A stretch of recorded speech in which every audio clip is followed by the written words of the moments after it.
Factor administration. మీరు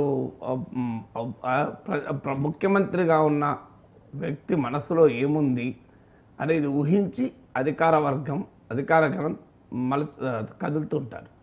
ఇప్పుడు ఆంధ్రప్రదేశ్ ప్రభుత్వంలో ముఖ్యమంత్రిగా చంద్రబాబు నాయుడు ఉన్నా, ఉప ముఖ్యమంత్రిగా పవన్ కళ్యాణ్ ఉన్నా, లోకేష్కు ఉన్నటువంటి పవర్ పవన్ కళ్యాణ్కి ఉంటుందా? ఇదొక క్వశ్చన్. మీకు అవునన్నా కాదన్నా సీనియర్ అధికారులైనా ఎవరైనా లోకేష్కి ఎక్కువ ప్రియారిటీ ఇస్తున్నారా, పవన్ కళ్యాణ్కి ఎక్కువ ప్రియారిటీ ఇస్తున్నారా అనే క్వశ్చన్ మొదలవుతుంది. కూటమి గనక అన్ని ఈక్వల్ కూటమి అయ్యి ఉంటే మీకు ఈ ప్రాబ్లం ఉండేది కాదు. ఎందుకంటే తెలుగుదేశానికి ఒక 70 సభ్యులు ఉండి 20 సభ్యులు జనసేనకు ఉంటే అధికారులకు కూడా పొలిటికల్ మెసేజ్ పోయేది. ఎందుకంటే జనసేన మద్దతు లేకపోతే ఈ ప్రభుత్వమే ఉండదు అని. కానీ నెంబర్స్ అసిమెట్రీ జనసేన పట్ల. ఎందుకంటే తెలుగుదేశానికే సొంతగా బలం ఉంది. సో అందువల్ల మీకు అడ్మినిస్ట్రేషన్లో లోకేష్కి ప్రియారిటీ ఇస్తున్నారా లేదా పవన్ కళ్యాణ్ ప్రియారిటీ ఇస్తున్నారా? ఇక్కడ కొంతమంది చెప్పేది ఏంటంటే Pawan Kalyan deputy chief minister అయినా కూడా అధికార గణం సీనియర్ అధికారులంతా లోకేష్కే ఎక్కువ విలువిస్తున్నారు, లోకేష్కి ఎక్కువ ప్రాధాన్యత. అంటే సీఎం గారి తనయుడు, సహజంగా సీఎం గారి తనయుడు కదా, సీఎంకి యాక్సెస్ కదా. మీకు లొకేషన్ సంతృప్తి పరిస్తే ఆ లొకేషన్ అంగీకరిస్తే ఉదాహరణకి ఏదైనా, సో ఆయన సీఎంకి చెప్పుకుంటాడు అనేది. తర్వాత అనేక అంశాల్లో చంద్రబాబు నాయుడుకి కూడా ఆ నిర్ణయాన్ని లోకేష్కి వదిలేస్తున్నాడు కూడా, పార్టీ నిర్ణయాలు కానీ పొలిటికల్ కానీ ఇతర కథ కానీ. సో ఇది 5వ ప్రశ్నగా ముందుకు వస్తుంది. అందువల్ల ఈ ఫ్యాక్టర్స్ అన్నీ కలిస్తే వెరసి అనీజీ రిలేషన్షిప్ మొదలైంది. జనసేన టీడీపీల మధ్య ఒక రకమైన అనీజీ రిలేషన్షిప్ అయితే మొదలైంది. దాన్ని అలగడమా అని మీరు పేరు పెట్టండిరా, గులగడమని ఇంకోరు పేరు పెట్టచ్చు, ఏదైనా పేరు పెట్టండి. ఈ 5తో పాటు 6వ డైమెన్షన్ ఏంటంటే ఇదంతా కలిసి ఎక్కడ జగన్కి లాభం అవుతుందో అనే అనుమానం కూడా మొదలైంది. ఇప్పుడు మీరు మన డిప్యూటీ చీఫ్ మినిస్టర్ చర్చ జరిగినప్పుడు వైసీపీ వాళ్ళు ఓపెన్ అన్నారు కదా, జనసేన వాళ్ళు ఇలా ఈ చర్చ మొదలు పెట్టడం వల్ల వైసీపీకి ఒక ఆయుధం ఇచ్చిన వాళ్ళం అవుతాం. సో ఈ ఆయుధం ఇవ్వడం ఏంటి అని సరిగ్గా తిరుపతిలో పవన్ కళ్యాణ్ క్షమాపణ కోరినప్పుడు టీడీపీ వాళ్ళు ఇదే మాట అన్నారు. ఇలా ఉప ముఖ్యమంత్రి బహిరంగంగా ఒక మాట, ముఖ్యమంత్రి ఇంకో రకంగా మాట్లాడడం వైసీపీకి ఆయుధం అవుతుంది అని. సో ఇలా టీడీపీ వాళ్ళలో ఈ ప్రశ్న కొన్ని విషయాల్లో అయ్యో ఇది వైసీపీకి ఆయుధం అవుతుంది అని భావన ఉంది. జనసేనలో కొన్ని విషయాల్లో ఇది వైసీపీకి ఆయుధం అవుతుందని భావన ఉంది. ఇది వైసీపీకి ఆయుధం అయ్యేలా తమ మిత్రపక్షం తమ పార్ట్నర్ వ్యవహరిస్తున్నారు అని పరస్పరం భావిస్తున్నారు. రియాలిటీలో ఇద్దరు కలిసి అదే పనిచేస్తున్నారు. సందర్భం వేరు కావచ్చు, కాంటెక్స్ట్ వేరు కావచ్చు. సో ఈ ఫ్యాక్టర్స్ అన్నీ కలిపి ఒక రకమైన అనేది రిలేషన్షిప్ ఉంది. ఇందులో 7వది బీజేపీ ఫ్యాక్టర్ ఉంది. బీజేపీ ఫ్యాక్టరు క్లియర్గా బీజేపీ జనసేన పట్ల అదనపు ప్రేమతో ఉంది. మీకు ఎక్కడైనా మీటింగ్లలో కూడా చూడండి, బాడీ లాంగ్వేజ్ చూడండి, నరేంద్ర మోడీ పవన్ కళ్యాణ్కి ఇచ్చే విలువ. ఈవెన్ ఎన్డీఏ మీటింగ్లో కూడా చంద్రబాబు నాయుడు ఉండగా పవన్ కళ్యాణ్ పవన్ అయ్యే తుఫాన్ అయ్యే అన్నాడు మోడీ. నేను చంద్రబాబు నాయుడు తుఫాన్ అల్లే, పవన్ కళ్యాణ్ తుఫాన్ అన్నాడు. సో బీజేపీ స్కీమ్ ఆఫ్ థింగ్స్లో చాలా క్లియర్గా పవన్ కళ్యాణ్ పట్ల వారు మొగ్గు చూపుతున్నారు. నిజంగా కూడా 2014లో కూడా బీజేపీ డైరెక్ట్గా తెలుగుదేశంతో కలవలే, వయా జనసేనే. 2024 అయితే క్లియర్గా జనసేన బ్రిడ్జ్, జనసేన పట్టుకొచ్చి బీజేపీ టీడీపీని కలిపింది. సో ఇప్పటికీ ఐడియాలజికల్గా చూసుకున్న పవన్ కళ్యాణ్ మోర్ అగ్రెసివ్గా బీజేపీ ఎజెండా చెప్తున్నాడు. ఇప్పుడు కూడా సనాతన ధర్మ పరిరక్షణ యాత్రలు ఎక్కడ ఉన్నారు. సో అందువల్ల బీజేపీకి మోర్ రిలయబుల్గా పవన్ కళ్యాణ్ కనబడుతున్నాడు, నాట్ చంద్రబాబు నాయుడు. మీరు ఎవరిని అడగండి బీజేపీ నాయకుల్ని, మా నాయకత్వం చంద్రబాబు నాయుడు పూర్తిగా నమ్మరు. ఎందుకంటే గత అనుభవాల రీత్యా ఏమో ఎప్పుడు వెళ్ళిపోతాడో మాకు తెలియదు. అందువల్ల వాళ్ళు ప్రిపేర్ అయి ఉంటారు. They are more reliable. అంటే మరి పవన్ కళ్యాణ్ కూటమిలో మిత్రపక్షాలు మార్చచ్చు, కానీ బీజేపీతో కలవడం, కలిసి విడిపోయి కలిసిన చరిత్ర లేదు కదా. ఇప్పుడు ఆయన అంతకుముందు వాళ్ళు 2019లో వామపక్షాలతో ఉండొచ్చు, 2024లో బీజేపీతో కలవచ్చు, అది వేరు. కానీ బీజేపీకి అనుభవం, కానీ చంద్రబాబు నాయుడుతో బీజేపీకి ఉన్న అనుభవం ఏంటి? మొదలు కార్గిల్ యుద్ధ నేపథ్యంలో వాజ్పేయి ప్రభుత్వాన్ని పట్ల సానుకూలత గమనించిన చంద్రబాబు నాయుడు అప్పుడు లెఫ్ట్తో పొత్తును వదులుకొని బీజేపీతో కలిశాడు. 2002 గుజరాత్ రైట్స్ అప్పుడు మళ్ళీ కాస్త దూరం అయ్యాడు. దూరం అయినట్లు కనిపించినా మళ్ళీ బీజేపీతోనే ఉన్నాడు. 2004 ఫలితాల అనంతరం అసలు మాది సెక్యులర్ పార్టీ, పొరపాటు కూడా జీవితంలో బీజేపీతో కలవము, అసలు బీజేపీతో కలవడం ఏంటి, అందులో మోడీతో కలవడం ఏంటి అని మొదలుపెట్టారు. మళ్ళీ 2014కి వచ్చేవరకు కలిశారు. ఎందుకంటే దేశంలో యూపీఏకి వ్యతిరేకంగా కాంగ్రెస్కి వ్యతిరేకంగా గాలి వీస్తుందని గమనించి, తర్వాత 2018కి వచ్చే వరకు మోడీకి వ్యతిరేకంగా గాలి వీస్తుందని మళ్ళీ భావించారు. మళ్ళీ మోడీకి దూరం అయ్యారు. ఎక్స్ట్రీమ్గా పోయి మోడీని విమర్శించారు. ఈవెన్ కాంగ్రెస్ కమ్యూనిస్టులు కూడా తిట్టినంత తిట్టారు. తర్వాత మళ్ళీ 2019 ఎలక్షన్స్లో మోడీ మళ్ళీ రావడంతో కంప్లీట్ కామ్ అయిపోయారు. మళ్ళీ మోడీతో ఫ్రెండ్షిప్కు, బీజేపీతో స్నేహానికి ఒక రకంగా ఆరాటపడ్డారు. వెంబడపడ్డారు. జీవీఎల్ నరసింహరావు భాషలో చెప్పాలంటే వెంటబడ్డారు. మళ్ళీ 2024 కలిశారు. ఈ చరిత్ర అంతా చూసిన బీజేపీకి 25 ఏళ్ల చరిత్ర కదా ఇది. ఈ 25 ఇయర్ హిస్టరీ చూసిన తర్వాత ఎట్లా నమ్ముతారండి బీజేపీ? సో బీజేపీకి they consider Pawan Kalyan as a better ally, as a more reliable. అంటే 3 మిత్రపక్షాలు ఉంటే 2 మిత్రపక్షాల మధ్య బంధం ఎక్కువ ఉంది. వెంటనే నీకు జామెట్రీ గుర్తొస్తుంది. The sum of the 2 sides is always greater than the third side అని.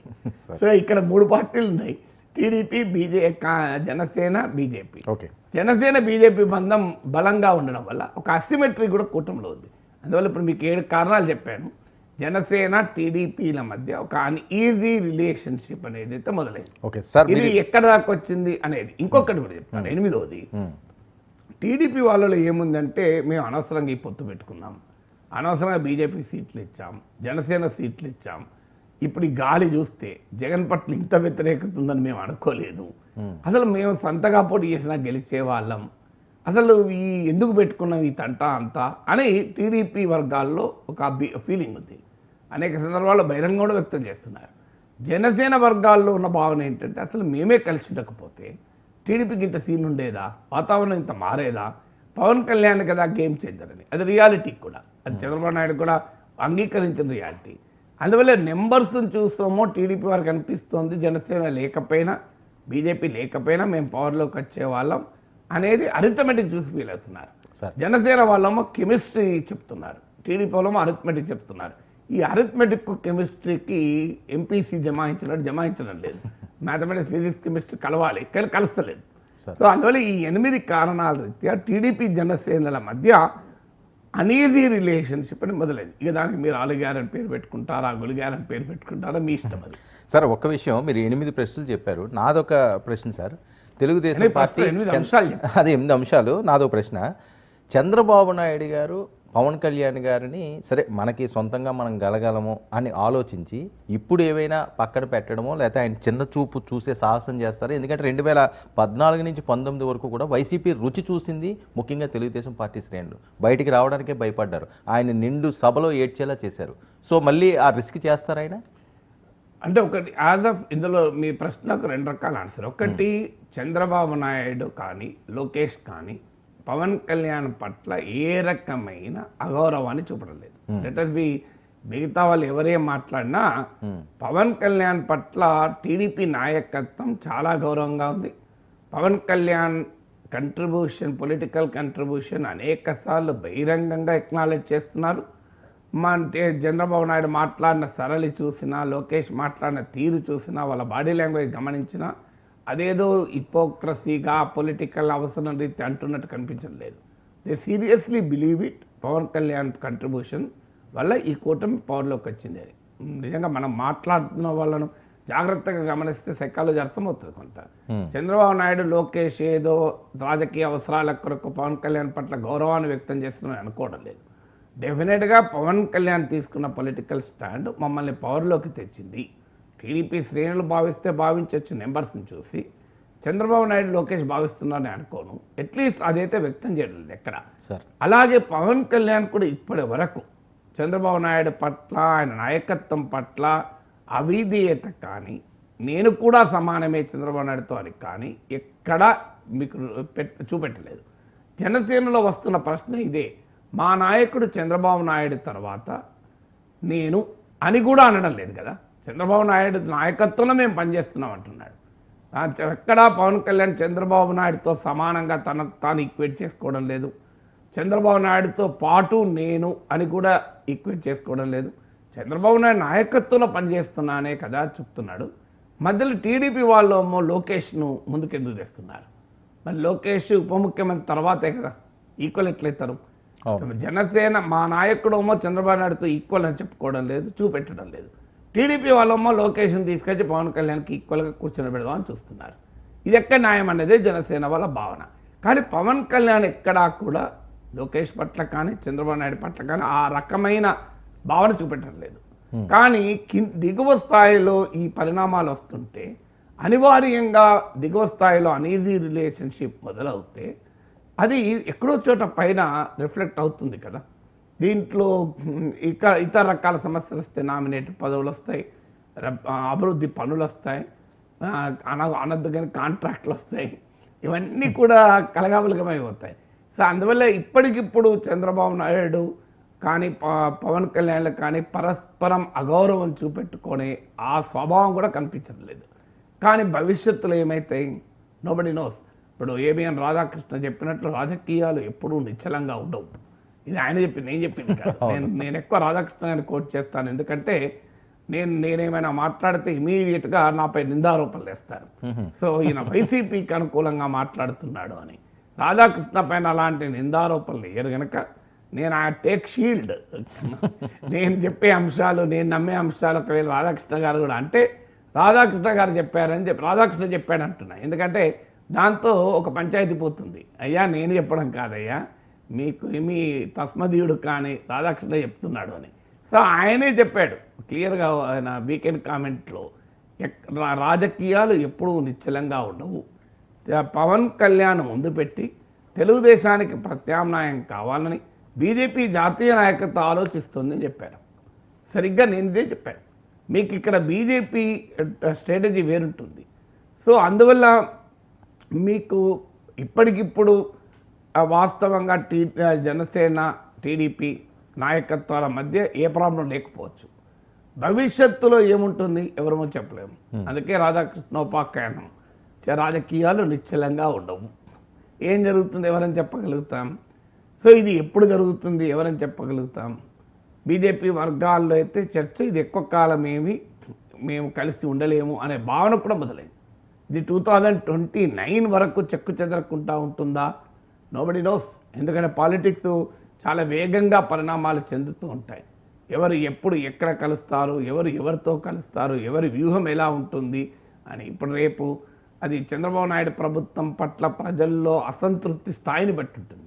అసంతృప్తి బాగా పెరుగుతుందనుకోండి, ఆ బిల్లు మేమెందుకు కట్టాలి అని బీజేపీ జనసేనలు ఆలోచించవచ్చు. లేదు ఈ అసంతృప్తి వల్ల ఎక్కడ వైసీపీ పుంజుకుంటుందో ఆ పొలిటికల్ స్పేస్లో మేము ఉండాలని కోరుకోవచ్చు. It can happen in anything. లేదు టీడీపీ వాళ్ళలోనే ఒక భావన పెరగచ్చు, ఏంది పంచాయతీ మాకు ఎప్పటికీ ఇంత మంచి నెంబర్స్ ఉంచుకొని సొంతగా మేము అధికారంలోకి వచ్చే పొజిషన్ కూడా ఉన్నాక why can't be call shots ఉన్నోళ్ళు ఉంటారు, పోయేళ్ళు పోతారు. మేమేం పంపించడం లేదు కదా వారిని, మేమేం వెళ్ళిపోమని అనడం లేదు కదా. అయినా మాకు ఇన్న నెంబర్స్ ఉన్న తర్వాత మా లొకేషన్ మేము ముఖ్యమంత్రి ఉప ముఖ్యమంత్రి చేసుకున్నా మీకేం అభ్యంతరం? ఇది టీడీపీ వాళ్ళలో కూడా పెరగవచ్చు.